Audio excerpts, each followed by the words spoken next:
ओम नमश्चंडिकायै।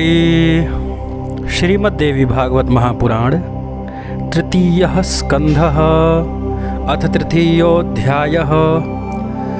ब्रह्मा विष्णु और महेश का विभिन्न लोकों में जाना तथा अपने ही सदृश अन्य ब्रह्मा विष्णु और महेश को देखकर आश्चर्यचकित होना।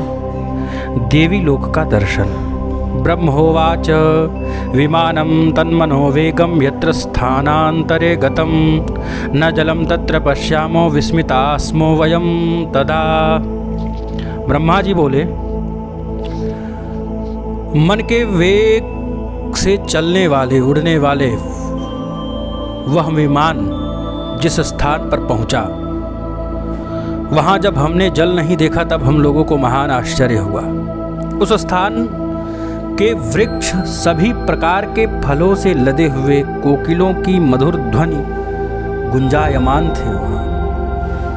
वहाँ की भूमि, पर्वत, वन और उपवन ये सभी बड़े ही सुरम्य दृष्टिगोचर हो रहे थे। उस स्थान पर स्त्रियां, पुरुष, पशु, बड़ी नदियां, बावलियां, कुएं, तालाब और पोखरे, झरने इत्यादि सब कुछ बड़े अद्भुत, सुरम्य और विद्यमान थे। वहाँ पर सुंदर रूप में वहाँ भव्य चार दीवारी से घिरा हुआ एक मनोहर नगर था, जो यज्ञशालाओं एवं अनेक प्रकार के दिव्य महलों से सुशोभित था। तब उस नगर को देखकर हम लोगों को ऐसी प्रतीति हुई मानो यही स्वर्ग है। फिर हम लोगों की यह जिज्ञासा हुई कि यह अद्भुत नगर का निर्माण किसने किया। उस समय हम लोगों को बड़ा ही आश्चर्य हुआ। हम लोगों ने आखेटक के उद्देश्य से वन में जाते हुए एक देवतुल्य राजा को देखा। वहाँ पर उसी समय हम लोगों ने जगदम्बा भगवती भी स्थित दिखाई पड़ी। हम लोगों ने देखा जगदम्बा है, भगवती भी वही हैं। थोड़ी ही देर बाद हमारा विमान वायु से प्रेरित होकर आकाश में पुनः उड़ने लगा और मुहूर्त भर में वह एक पुण्य में अद्भुत सुरम्य देश में पहुंच गया। वहाँ पर हम लोगों को अत्यंत रमणीक नंदन वन दृष्टिगत हुआ, जिसमें पारिजात वृक्ष की छाया का आश्रय लिए हुए कामधेनु भी स्थित थीं। कामधेनु के समीप ही 4 दांतों वाला ऐरावत हाथी विद्यमान था और वहाँ मेनका आदि अप्सराओं के समूह अपने नृत्यों एवं गानों में विविध भाव भंगिमाओं का प्रदर्शन करते हुए अनेक प्रकार की क्रीड़ाएं कर रहे थे। वहाँ मंदार वृक्ष की वाटिकाओं में सैकड़ों गंधर्व यक्ष विद्याधर गा रहे थे और रमण कर रहे थे। वहाँ पर भगवान इंद्र भी इंद्राणी के साथ दृष्टिगोचर हुए। स्वर्ग में निवास करने वाले देवताओं को देखकर हमें परम विस्मय हुआ।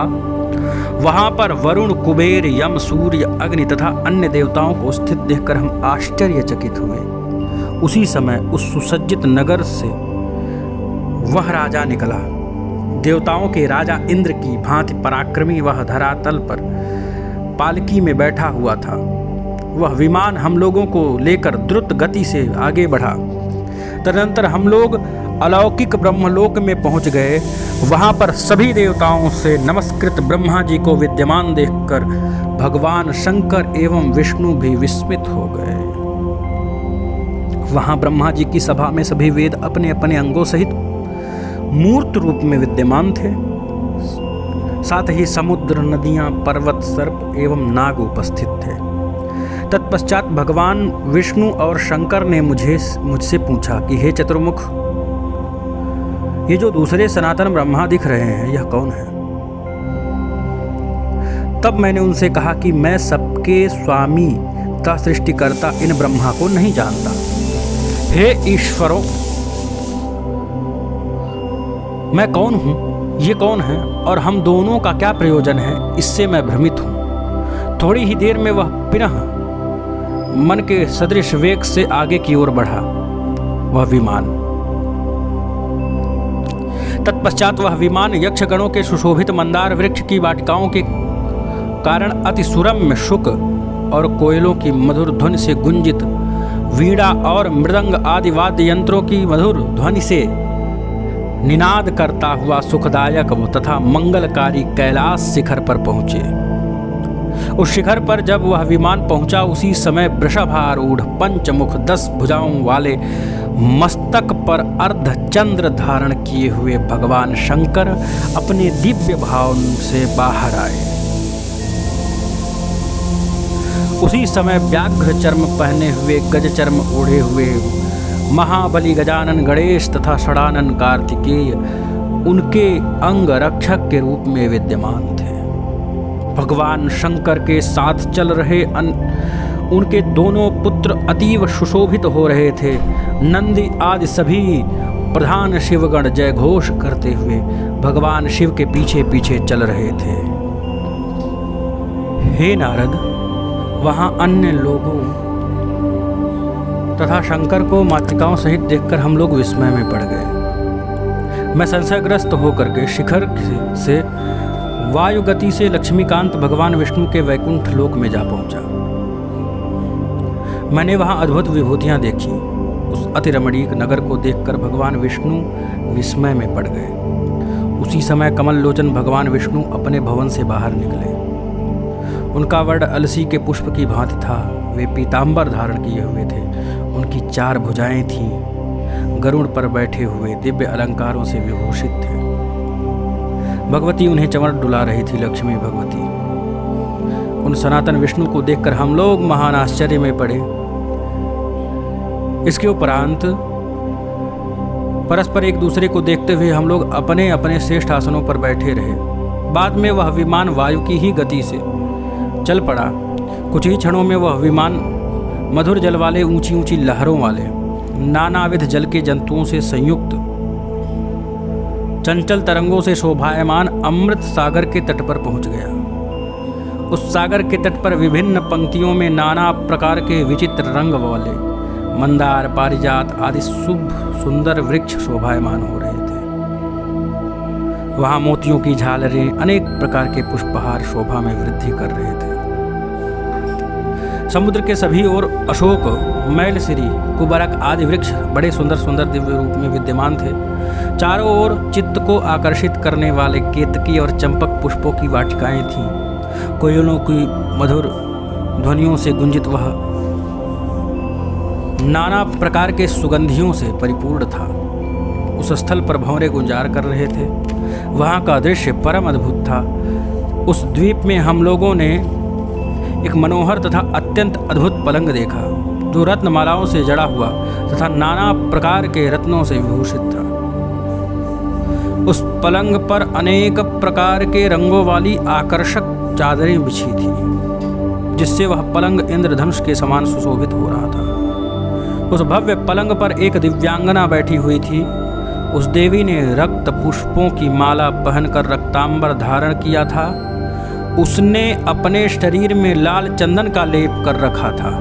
लालिमा पूर्ण नेत्रों वाली वह देवी असंख्य विद्युत कांति से सुशोभित हो रही थी। सुंदर मुख वाली रक्तिम अधर से सुशोभित लक्ष्मी से करोड़ों गुना अधिक सौंदर्यशालिनी वह स्त्री अपनी कांति से सूर्य मंडल की भांति दीप्त हो रही थी, मानो सूर्य को ही लज्जित कर रही हो अपने तेज से।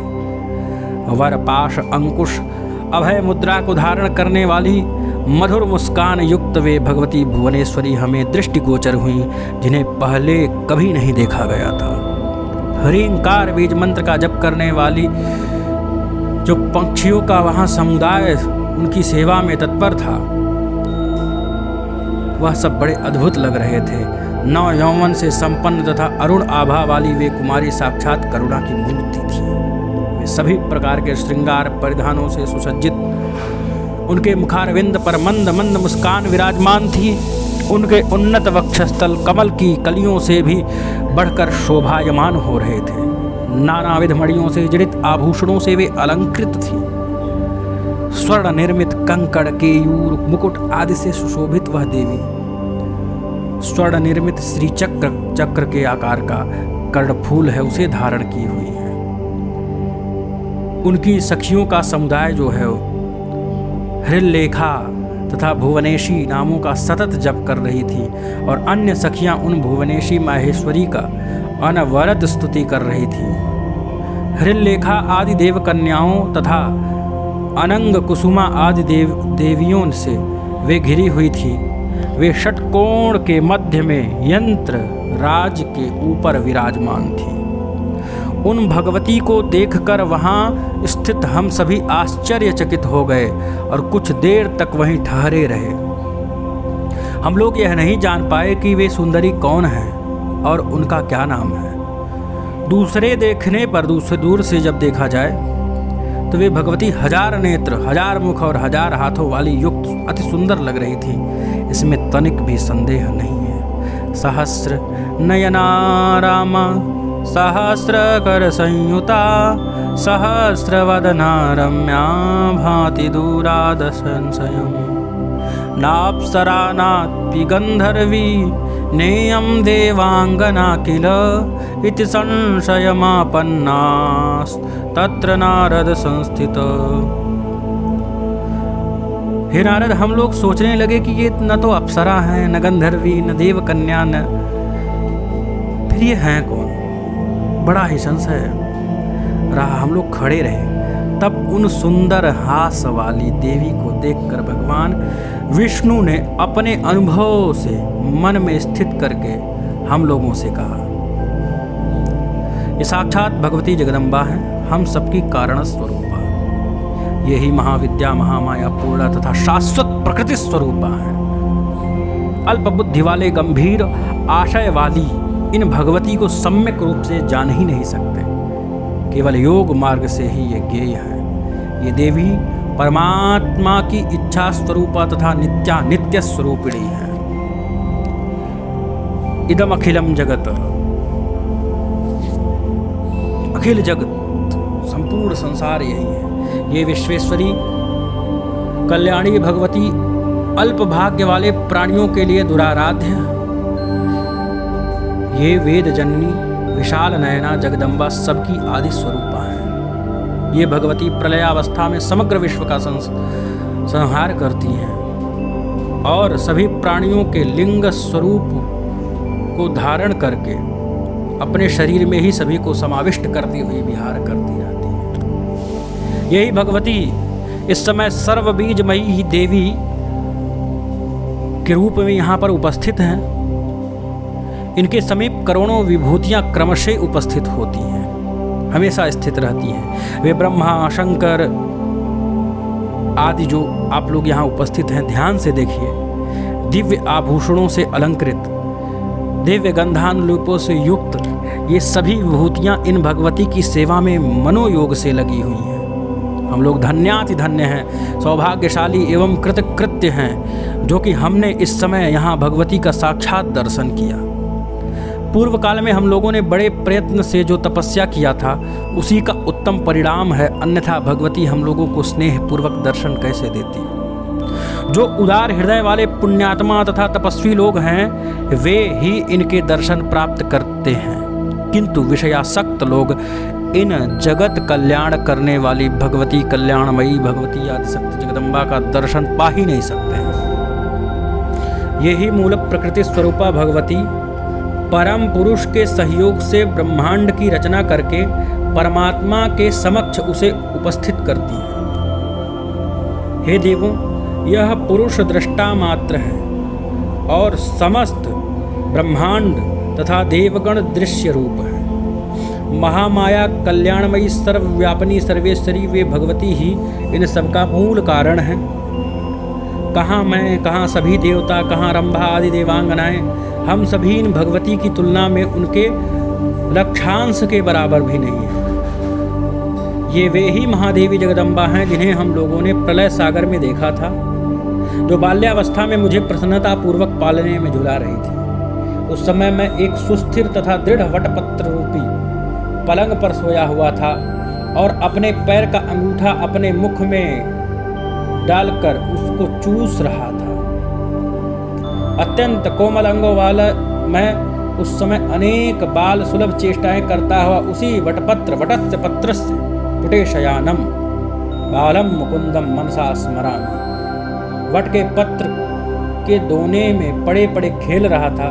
उस समय गाती हुई ये भगवती बाल स्वभाव में मुझे स्थित देखकर मुझे झूला झुला रही थी। इन्हें देखकर मुझे यह सुनिश्चित ज्ञान हो गया कि यही यहाँ विराजमान है। निश्चित रूप से वे भगवती मेरी जननी है। आप सुने, मुझे पूर्व अनुभव की स्मृति जग गई जो मैं आपसे कहता हूँ। ओम इति श्रीमद्देवी भागवते महापुराणे अष्टादशसहस्रयां संहितायां तृतीय स्कंधः विमानस्थैर्हरादिभिर्देवी दर्शनम् नाम तृतीयोऽध्यायः। ओम।